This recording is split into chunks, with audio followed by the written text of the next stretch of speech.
into this space of healing with Harretta. I ask that you just sit back, unwind, drop those shoulders, and allow me to speak to your heart, your soul, your mind, body, and spirit. Let's enjoy this ride.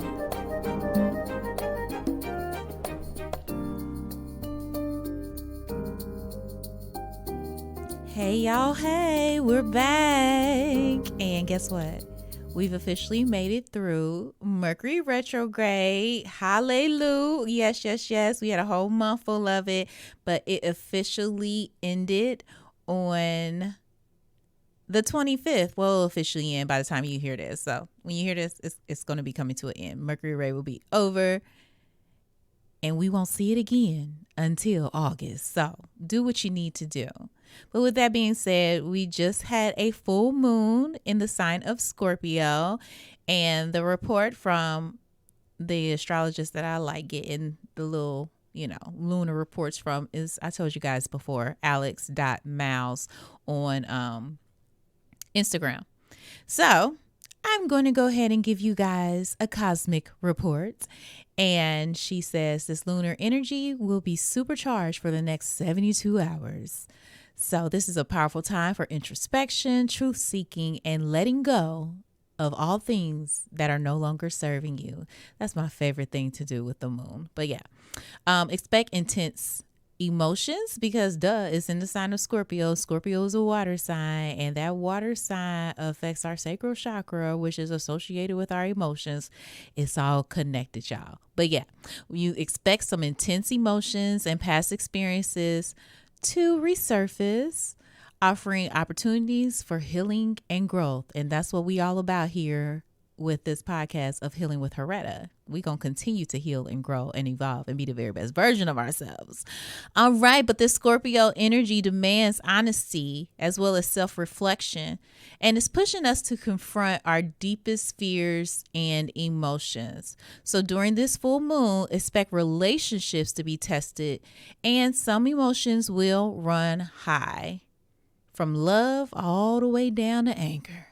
Welcome this intensity as a chance to break free from old patterns and transcend the attraction to karmic and harmful dynamics. But ultimately, this lunar phase signals a moment of rebirth, symbolizing the phoenix rising from the ashes. So stay open to the lessons offered during this transformative cycle that we all going through, which is why I've been highlighting it for the last couple weeks.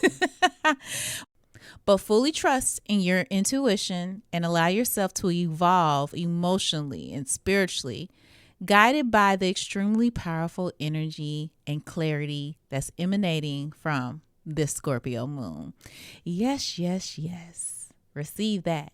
So if there's some things that's no longer serving you, this is the time to let them go and create new habits for your life. So we've been discussing changing and transformation for the past 2 weeks. So as you're on this journey of transformation and change, you might question yourself, am I on the right path? So let's talk about that. Ways to know if you're on the right path. Well, first of all, with any kind of transformation, there's going to be some challenges, right? Because those challenges are there to push you to grow as well as to transform. And they often come to teach us some important lessons. And within those lessons, it increases our resilience to push through, right? So if you're sailing through life without facing any challenges, more than likely you're choosing to stay in your comfort zone. And we all know that growth happens outside of our comfort zone. But yeah, you can look at any type of struggle or challenges that you might face and see as a sign that you're growing and that you're moving forward with your vision. So choose to push through. The obstacles might seem tough when they first appear, but they're preparing you to become a stronger and better version of yourself at the end of the day. So when you face a challenge, don't get discouraged. Look at it as a sign that you're on the right path and that you are truly evolving, because it's part of the process. All right. So once you face those challenges, aka lessons, aka obstacles, know that they only appearing just to test you and to build that resilience so that you could be a better version of yourself. And you be like, oh my God, okay, it wouldn't be coming for me like this if I wasn't doing the right thing for myself, right? So within that, I'm going to go to the next point of, if you're on the right path, you'll be excited about what you are doing. Like you'll feel like a deep, intuitive sense that what you're doing is right specifically for you. And it doesn't matter what anyone else say. And sometimes it really don't even make sense initially, but it just feels right. So if you're full of excitement, where your heart palpitates rapidly and you got a bright little sparkle in your eye, and every time you talk about this idea or whatnot, you sharing it with others that you working on, it's just like shows all over you and you get excited about it. That's a good indication. And even though you may get tired along the journey due to a variety of those, challenges, obstacles, circumstances, when you're passionate about that destined path and what you're here to do, you rarely feel drained, because it's this fire in you that you like, I just know that I know it's right for me. And part of that is trusting your intuition and feeling guided by it and making any type of decisions that can indicate alignment with your spirit. So I once read, and I'm going to share this with you guys. I once read the quote of, always trust your gut. It knows what your head hasn't figured out yet. Right? So always trust that gut. It's that inner GPS system that I always talk about. But it knows what your head and the logic hasn't even come to understand yet. And that inner reassurance is one of the most potent signs that you're on the right path. So once you go from there, of just knowing that you know and excited about what you are doing, you get to a point where you just don't even care about pleasing others. Like the only person that you are interested in pleasing is yourself. Now, granted, you're willing to accept other people's advice and any type of constructive criticism that may come your way, but you're the one who makes the final decision at the end of the day. So your choices, when you take that time to reflect and everything, your choices begin to reflect your own values and desires rather than being swayed by other people's expectations of you, because you're doing it for you, no matter what. You may outgrow some friendships. Like they'll fizzle out because you're at different points in your life. So sometimes the people that you was friends with when you were in high school, it just does not add up when you're in your 40s. It happens. It doesn't mean that you don't love them or anything. It's just that you've chosen to walk a path towards more of your authentic self that is different than who you once were. And we'll talk about that a little later. All right, so now it's story time. So really during the pandemic is when I really chose to put myself first because it was necessary. But I remember having this friendship, and we were friends when I wasn't even able to drink yet. So I had to be like 20 or so. And our friendship, stayed stable throughout the years or whatnot. But there came a point where I just felt used. that my friend was only reaching out to me when she needed a favor or when she needed to complain about something. And it just was no longer serving me. And I just didn't have the capacity to talk about it because it was the pandemic and I was self-employed and everything was shut down. And it was just a lot. And she reached out to me and I didn't have it to give. And the way she responded to me was like in a sense of entitlement, like I was supposed to call her back at the drop of a dime, and it just didn't sit right with me. So the relationship fizzled out. And I recall her reaching out to me like maybe a year or so after the fact and was like, hey, I miss you, just thinking about you, blah, blah, blah. And I wrote her back like, yeah, thank you for reaching out. Love you too. And moved on. But then I saw her this summer and it felt weird because I had thought about her and I wanted to make sure she was doing okay health wise.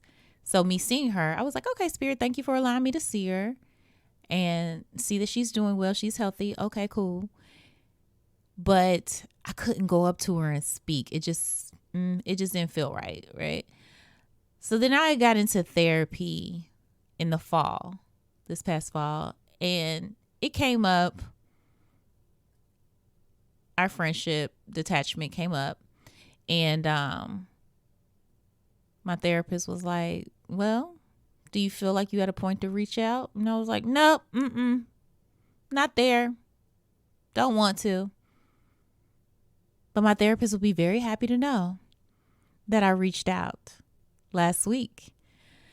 Because I really feel like it was necessary for me to just own up, because she didn't know why I stopped talking to her. And I felt that it was necessary for me to explain my reasoning. And in hindsight, looking back, I'm pretty sure she did not know what happened because she had been doing that for so long. You know what I mean? It was just that I got tired of playing that role.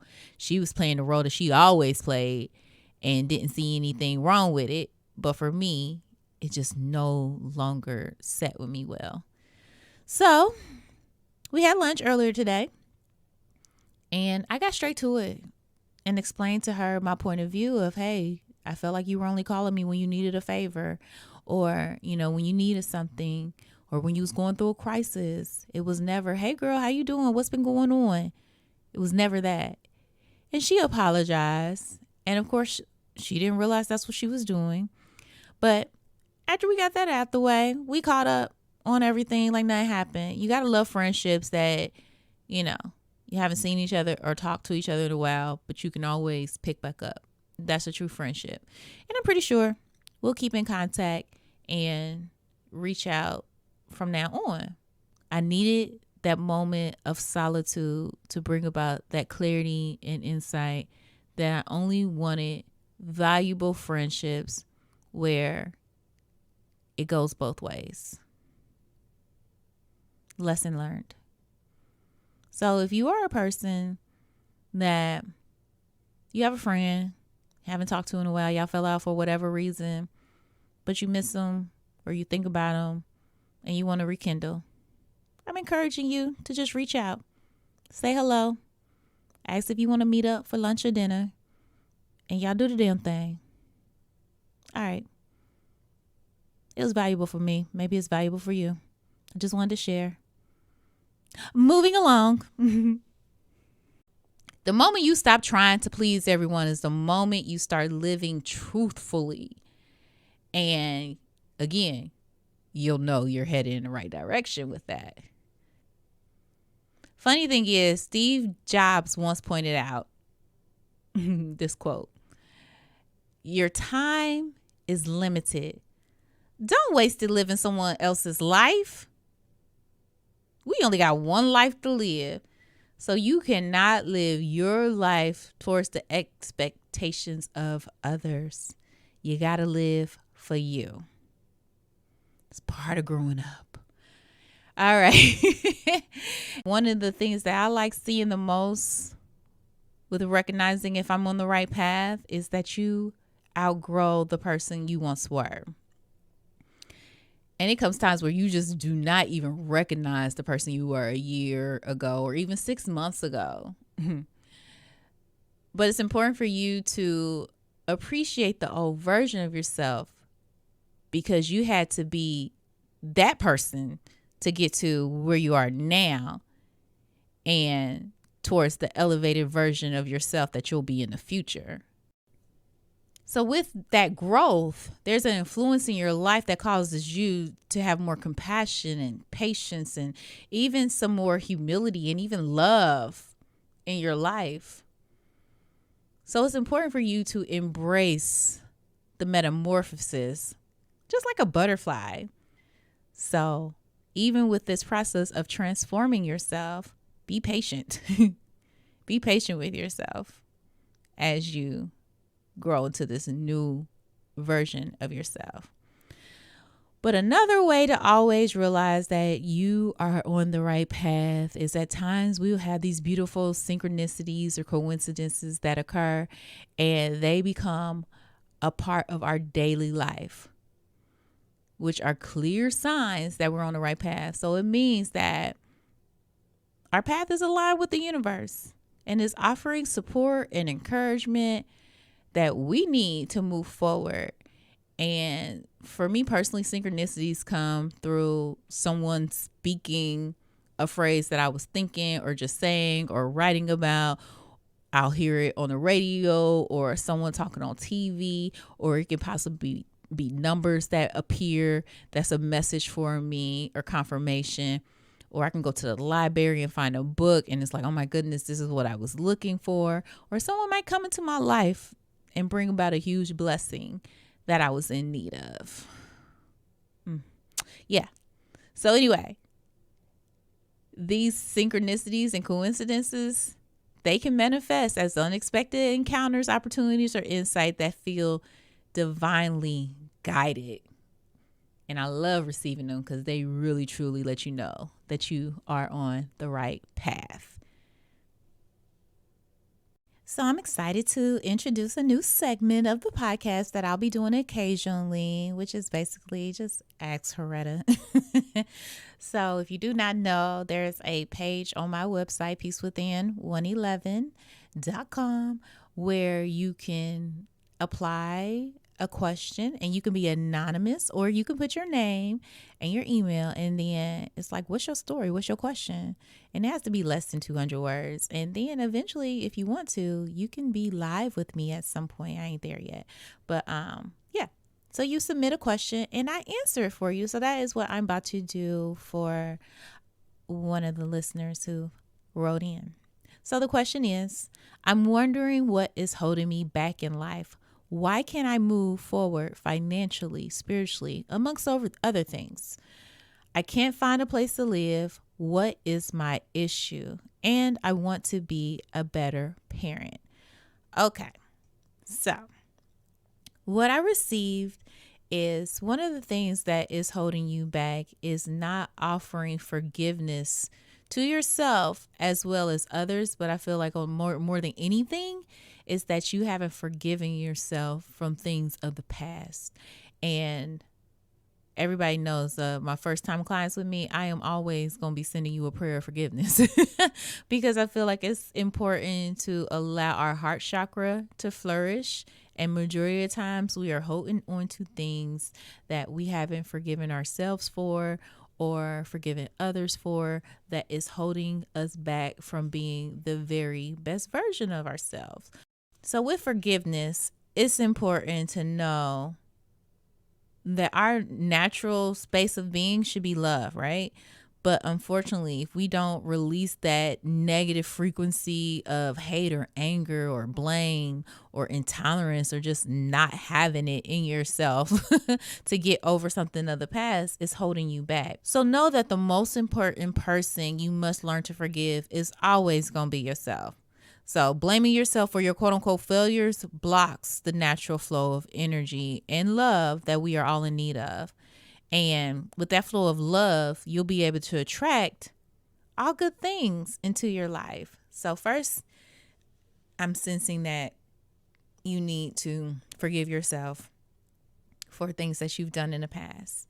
And through that forgiveness, it'll bring about more courage for you, and it'll have like you'll have more of a inner strength to face your fear, but have confidence in it. So you forgive yourself, and then you like, all right, I'm feeling better.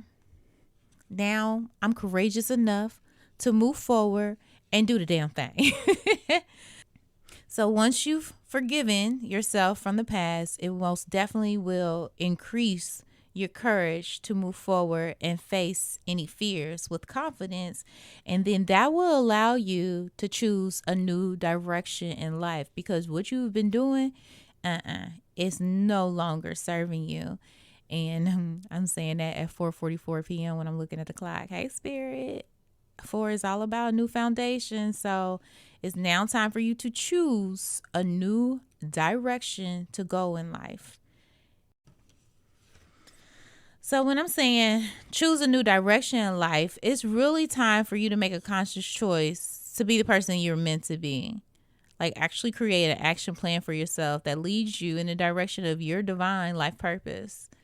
So begin taking steps immediately toward a happier future. Stop procrastinating and follow the guidance that you receive, so that you, again, can forgive yourself from the things of the past, have the courage to face your fears and gain confidence within that, and then choose a new direction.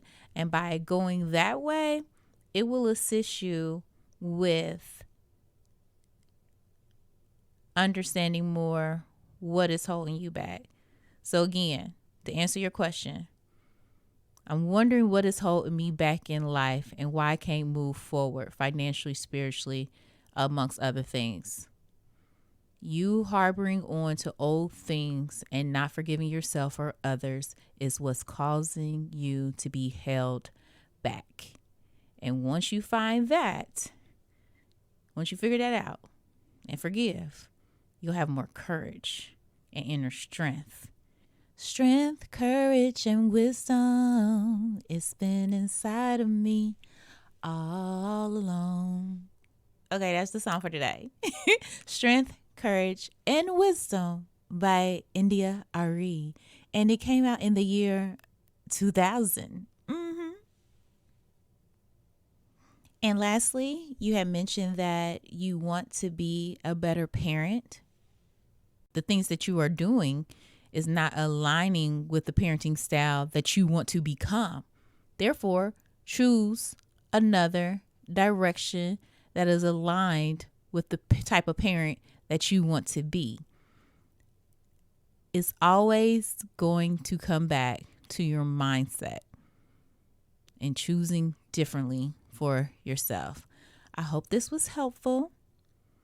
And again, if you want to be a part of the Ask Harretta segment, go to my website, click on Healing with Harretta, and then fill it out. Again, you can be anonymous if you like, or you can say your name. And then if you say your name, I'll be sure to send the link to you if you send your email address. All right. And on that note, I'm out, y'all. I've done my work for today.